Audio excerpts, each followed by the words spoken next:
경제를 보다 쉽게. 안녕하세요 여러분, KRB 경제연구소의 붕입니다. 설 연휴 잘 다녀오시고 잘 보내셨는지요? 모두 피곤하시겠지만 힘차게 한 주를 시작하시기 바랍니다. 이번 영상에서 다룰 내용은 파생상품 첫 번째 시간으로 파생상품은 무엇이고 어떤 것들이 있는지, 그리고 그와 관련된 용어에 관해 알아보도록 하겠습니다.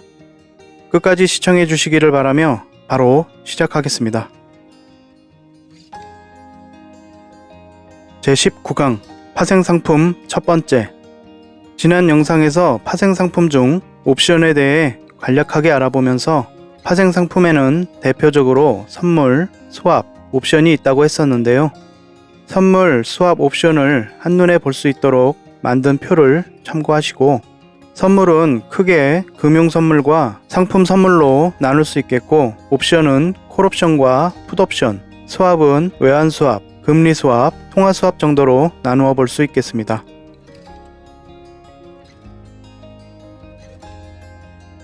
먼저 파생상품은 무엇인가 알아보면, 파생이란 갈라져 나온 것을 의미하므로 파생상품은 갈라져 나온 상품, 이 정도로 볼 수 있는데요. 보통 돈을 빌리고 빌려주는, 이자를 주고받는 그런 거래에서 갈라져 나온 것을 파생이라고 하는 것입니다.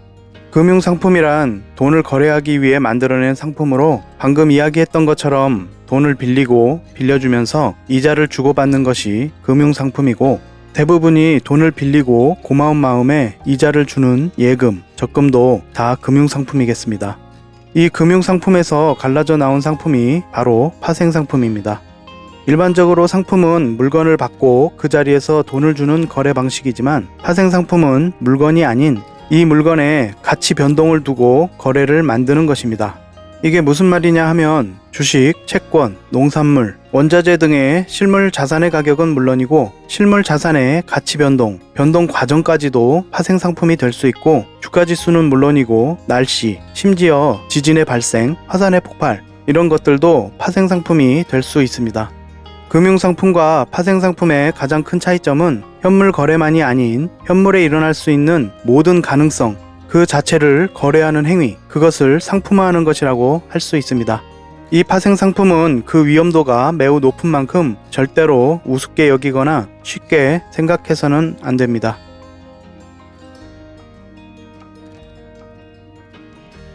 영화 타짜의 한 장면인데요. 이 인물은 아귀라는 별명을 가진 인물이죠. 김윤석 배우의 명령기가 떠오릅니다. 영화 타짜에서 아귀라는 인물은 도박 속에서 또 도박을 만들어내서 욕망을 채우는 인물인데, 섰다라는 도박을 하면서 섰다라는 도박 속에서 속임수를 찾아내서 상대방을 궁지에 몰아넣는 또 다른 내기, 즉 도박을 만들어냅니다. 주인공 고니는 그런 아귀의 속성을 파악하고 이를 역이용하여 아귀에게 승리를 하게 되는 것이죠. 이렇게 도박 속에서 또 다른 도박을 만들어내는 것이 바로 일종의 파생상품입니다. 자, 그럼 파생상품에는 어떤 것들이 있는가? 파생상품에는 선물, 수합, 옵션, 주식 워런트 증권, 주가 연계 증권, 주가지수 연계 펀드, FX 마진 거래라고 해서 외환 차익 거래 등 수많은 것들이 있습니다. 얼마 전 홍콩 증권거래소에 상장된 중국 국영기업 중 우량기업들을 모아 만든 지수인 H지수와 연계된 주가 연계증권인 ELS의 문제가 뉴스에 나와서 관심이 있으셨던 분들은 한 번쯤은 들어보셨을 것 같습니다.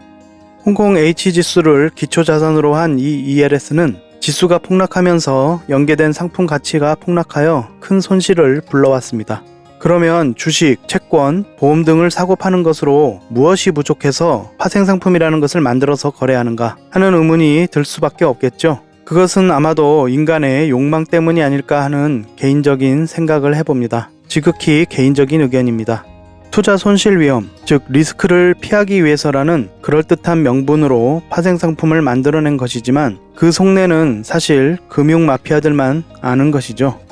신용, 즉 미래의 가치를 당겨서 쓰는 일에는 매우 신중하셔야 합니다. 합법적인 도박이라도 도박은 도박일 뿐 달라지는 것이 없습니다. 어쨌든 파생상품은 투자 손실 위험을 피하기 위한 기능도 있는 것이 사실입니다.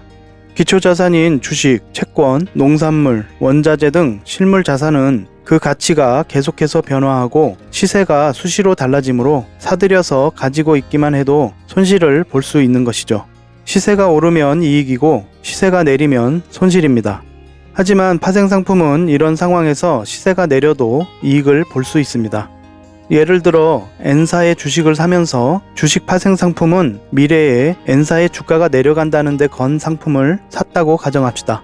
그 뒤 실제로 N사의 주가가 내려갔습니다. 이런 경우에 N사의 주가가 내리면서 주식에서는 손해를 보았으나 N사 주가가 내려간다는 데 베팅한 파생상품을 샀으므로 주식 파생상품에서는 돈을 벌어서 주식의 손해를 상쇄시킬 수 있었습니다. 이렇게 기초자산인 주식의 시세 변동으로 입을 수 있는 투자 손실 위험을 파생상품 투자로 회피하는 것을 해지라고 합니다.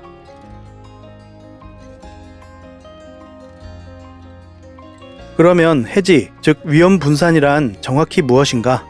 해지는 울타리 또는 대비책 등을 뜻하는 말인데 늑대로부터 양을 보호하기 위해 만든 울타리처럼 보호하는 의미를 담고 있는 것으로 금융에서 기초자산의 가치 하락을 보호하는 것을 말합니다. 자신이 보유하고 있는 자산이 무엇인지를 분석하고 파악해서 그 반대 포지션을 취하는 것이 해지의 역할입니다. 자신이 롱 포지션을 보유하고 있다면 숏 포지션 파생상품을, 자신이 숏 포지션을 보유하고 있다면 롱 포지션 파생상품을 거래하여 자산의 가치를 상쇄시키는 것이죠. 앞서서 예로 들었던 N사의 주식을 산 것은 주식의 미래 가치가 올라야 돈을 벌 수 있는 것이죠. 그러므로 이것을 롱 포지션을 보유한 것으로 봅니다. 따라서 이 상황에서 위험을 분산하기 위해서는 숏 포지션 파생상품을 거래하여 자신의 자산, 즉 주식의 가치 하락을 상쇄시키는 것이겠습니다. 그렇다면 보유하고 있는 자산의 가격이 내려갈 것 같으니 당장 주식을 팔아버리는 것과 파생상품으로 해지하는 것은 무엇이 다를까요? 우리가 미래에서 오지 않은 이상 미래는 알 수 없겠죠. 많은 사람이 예상을 반드시 그렇게 될 것인 양 착각하고 미래 가치가 마치 확정된 것처럼 생각하는 일이 많습니다. 그러나 주식의 가격이 올라가거나 내려갈 것 같다는 것은 예상에 불과하고 미래 가치가 어떻게 될 것인지는 그 미래가 오기 전까지는 확정된 것이 아닙니다. 아무도 미래 가치가 어떻게 될 것인지는 알 수 없는 것이죠. 따라서 자산의 가격이 내려갈 것 같으니 당장 팔아버리면 자산 가치 하락의 손해는 어느 정도 막을 수 있을지 모르지만 포지션 자체가 사라져버리는 것입니다. 대신에 파생상품으로 해지를 시도하면 가격 하락으로 자산 가치 하락이 일어나는 대신 파생상품으로 돈을 벌게 되므로 손실이 상쇄되는 것입니다. 예를 들어 달러를 해지 수단으로 구매한다는 뜻은 원화의 가치가 원화로 가지고 있으면 계속해서 하락할 것으로 예상하고 원화 가치가 더는 하락하기 전에 원화보다 상대적으로 가치가 하락하지 않으리라고 예상되는 달러로 환전하여 보유함으로써 원화 자산의 가치 하락을 상쇄시키는 방법이라고 할 수 있겠습니다. 물론 여러 여건에 따라 원달러 환율은 오를 수도 있고 내릴 수도 있으니 선택의 책임은 오로지 개인에게 있습니다.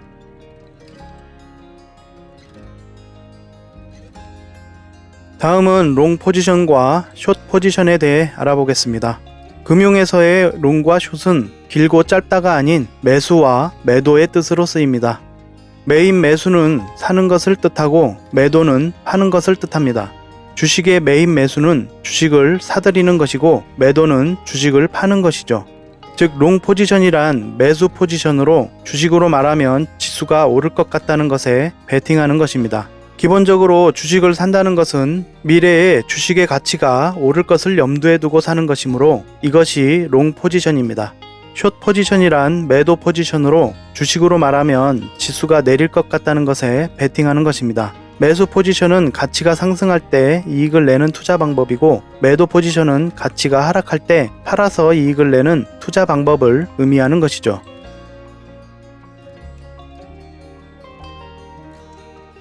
롱 포지션과 숏 포지션을 현실에서 어떻게 적용할 수 있는지 주식을 예로 들어서 이야기해 보겠습니다. 여기 A씨, B씨, C씨라는 사람이 있습니다.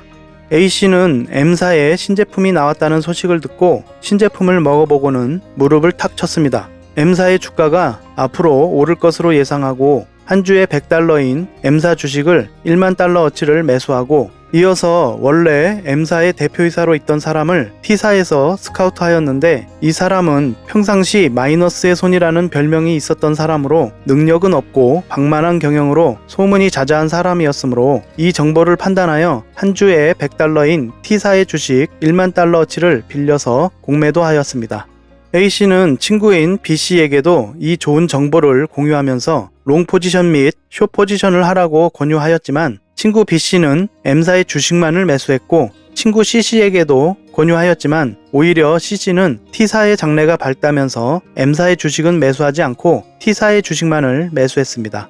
이 세 사람은 모두 주식의 장래를 밝게 보면서 자신들이 한 선택을 확신하고 있었습니다. 그러나 안타깝게도 세 사람의 예상과는 달리 세계 경제 위기가 시작되면서 주식시장에 먹구름이 몰려왔고 이 영향으로 M사의 주식은 100달러의 주식이 80달러로 하락, 특히 T사의 주식은 100달러의 주식이 50달러로 반토막이 났습니다. B씨와 C씨는 모두 큰 손해를 보고 화가 났지만 A씨만은 웃을 수 있었습니다. A씨는 M사의 주식은 하락해서 손해를 보았지만 T사 주식을 공매도 했으므로 자산가치 하락을 방어하는 것은 물론 순수익을 거둘 수 있었기 때문입니다. 이것은 어디까지나 예에 불과한 것이므로 파생상품을 쉽게 여겨서는 안 되겠습니다. 오늘은 파생상품 첫 번째 시간으로 파생상품이 무엇인가와 파생상품의 종류, 그와 관계된 용어들에 관해 알아보았습니다. 어려운 경제 이야기지만 이런 것들을 처음부터 완벽히 알려고 하지 마시고 반복해서 영상을 보시면 자연스럽게 알게 되시니 포기하지 마시고 변함없이 들어주셨으면 합니다. 마지막에 오늘의 정리 다시 한번 읽어보시면서 오늘 알게 된 것은 무엇인가 정리하시고 잘 이해가 가지 않으시면 영상을 반복 시청하시고 그래도 이해가 가지 않는 부분은 댓글로 물어보시면 답변 드리도록 하겠습니다. 다만 투자에 관한 질문은 답변 드리지 않는 점 유의하여 주시기 바랍니다. 영상 끝까지 시청해 주셔서 고맙습니다. 여러분이 시청해 주시고 주변에도 널리 알려주셔서 영상을 많은 분이 함께 볼 수 있도록 해주시면 영상 제작에 아주 큰 힘이 될 것 같습니다. 여기까지 KRB 경제연구소의 붕이었습니다. 고맙습니다.